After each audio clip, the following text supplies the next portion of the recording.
although di pa tapos, di pa na gagawa yung kanyang bahay. Pero ngayon pa lang, talagang nabago po yung buhay ni Viancy. Hello po sa ating lahat, Kuya Earls. Kalingap Rab may napansin kay Viancy, ano kaya ito? Sino si Patrick sa buhay ni Viancy? Kalingap Edo at Viancy handa na ba sa darating nilang paglalakbay? Mga sponsors ni Viancy may mga. Yan ay sama-sama nating tutukan mamaya mga kalingap. At kung nagustuhan nyo po ang ganitong klaseng reaction video, paki-like at subscribe naman po para lagi kayong updated sa susunod kong mga uploads. At salamat sa walang sawang pagmamahal at suporta kay Kuya Val Santos Matubang at Idol Kalingap Rab. Paalala, panoorin at tapusin ang video na ito para malaman mo kung ano ang nilalaman nito bago mag-comment. Ngayon balik tayo sa topic, may napa si Idol Rab ngayon kay Viancy. Nagbago at iba na ngayon si Viancy sa nakilala niya dati. Dahil ang dating Viancy na mahiyain, ay ngayon ay kasama na ni Idol Ed sa pag-scout, grabe pa ang papel niya sa pag-scout, siya ang tagahawak ng camera. Sino ba ang hindi madis-distract sa sobrang ganda ni Viancy? At ang napansin pa ni Idol Rab, ang ugali ni Viancy ay ganun pa rin, super humble, hindi nagbabago ang kanyang pakikipag-ugnayan sa Team Kalingap. Kaya maraming nagmamahal kay Viancy ngayon, lalo na ang EDC Global Supporters, EDC Best Friend, EDC Marathon, Kalingap Edo Global Supporters. At sa hindi pa nabanggit huwag mag-alala, may listahan na si Viancy mga Kalingap, ihanda niya sa susunod. Ngayon balik tayo sa topic, sino si Patrick sa buhay ni Viancy? Bakit lagi siyang nagpapa-picture kay Viancy na magkasama sila? Sa aking pagkakaalam mga Kalingap, si Patrick ay laging pinapasalamatan ni Viancy, dahil daw sa kanya ay nadiskubre siya sa Kalingap. At sinundan ito ni Dr. Love, kaya napunta siya ni Idol Rab, dahil sa dalawang scouter na si Patrick at Dr. Love. Malaki ang utang na loob ni Viancy kay Patrick at Dr. Love, kung hindi dahil sa kanilang dalawa, ang hirap ng buhay ngayon ni Viancy mga Kalingap. Biruin nyo sa interview ni Idol Rab, 300 pesos sa paglalabada lang pagkakasyahin nila sa isang linggo. Paano na yan ang hirap diba? Ngayon ay malaki ang pasasalamat kay Viancy mga Kalingap, dahil hindi na sila naghihirap ngayon. Ngayon balik tayo kay Idol Eds at Viancy. Sa dami-daming nagpapadala at nagbibigay ng mga sponsors, siguradong handa na sila Idol Eds at Viancy. Para sa Palawan mga Kalingap, binigyan ng pang swimwear si Viancy mga Kalingap, at kung isusuot niya yun, sobrang ganda siguro ni Viancy mga Kalingap at ang sexy pa.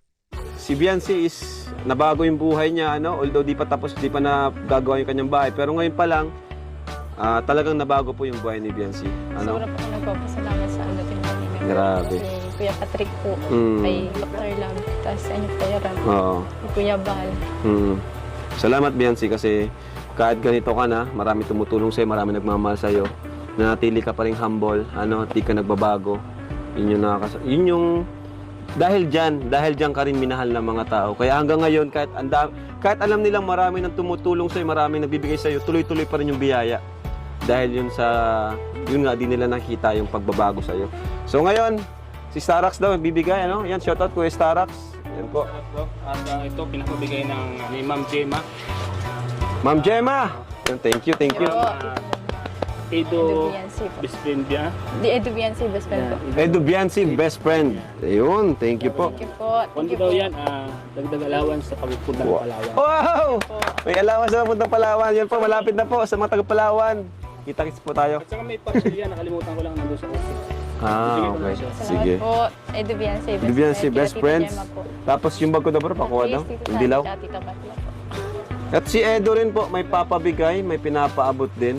Ay, pero bago pala, gusto ko rin pasalamatan si Tita Ping Provido. Ayun po, Tita Tita Ping Ping, Provido, thank you po talaga. Ayan, bawat vlog po namin, di namin ko pwedeng kalimutan kasi kayo po ang dahilan kung bakit nagkaroon tayo ng magandang lupa para kay Viancy. Siyempre, yung mga supporters ni Viancy, sila Leo D fans, no? Tapos sila Kuya Lito, G Group, Opo, di ba? Sir Lito po. Sir Lito, yan. Sa Brains. Oo, tapos yung mga, Dami po pong binigay. yun, opo, mga EDC Global Supporters. Ed Thank you so Vian, much, ako Ed po. Vian. Ngayon balik tayo sa topic, mga sponsors ni Viancy may dalang pasabog mamaya, yan ay ating tatalakayin mamaya mga Kalingap. Pero may tanong ako sa inyo, paano na ang buhay ni VNC kung wala si Idol Rob, at kung wala kayo mga supporters at mga sponsors? Ano kaya ang kanyang pang-araw-araw na diskarte para mabuhay? Tulad ng iba dyan na hindi pa napuntahan at nabisita ng Kalingap. May isip po natin sobrang hirap talaga mga Kalingap kung wala si Idol Rob at pati mga solid supporters, di ba mga Kalingap?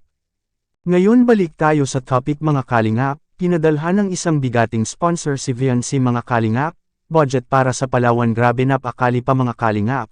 Dala ni Idol Eds para kay VNC, sa halagang 27,000 pesos budget para Palawan mga Kalingap.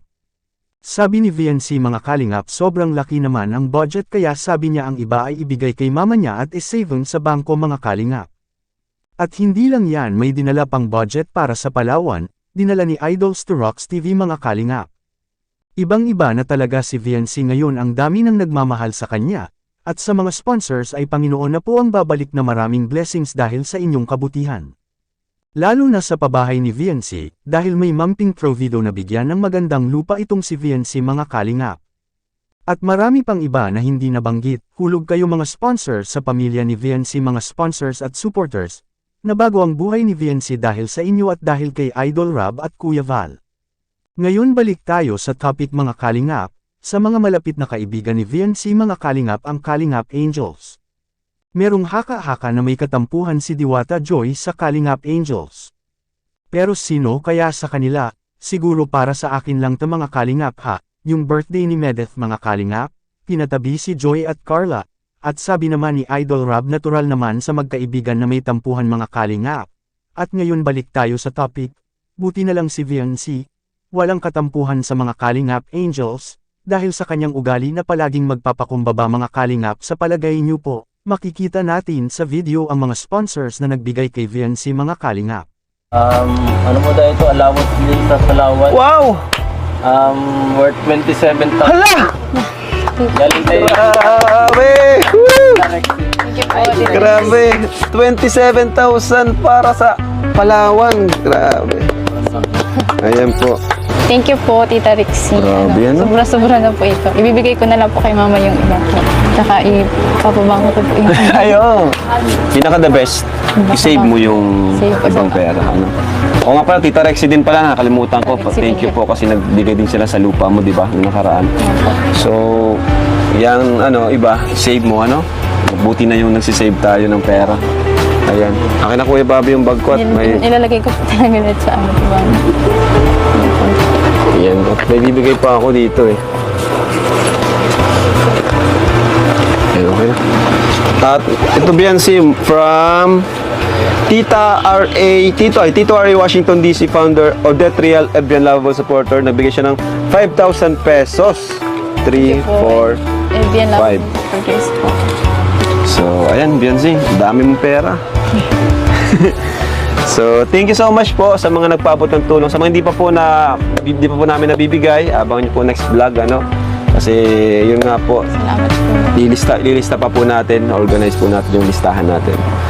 So, thank you so much sa pagmamahal kay Biancy, kay Edo, sa EDSI, sponsors, Viewers po. viewers. Mga ating marathoners daw po. Yan, sa mga nagmamarathon po ng EDSI. Kasi lahat naman po yan, yung ginagawa nyo is part po kayo, nakakatulong po kayo sa mga pabahay natin. Alam niyo po, dahil sa mga love team natin, Jomcar, EDSI, Lala, Cedros, Rara, Cedros, yan po, yung ibang kinikita natin dyan is para sa pabahay po yan.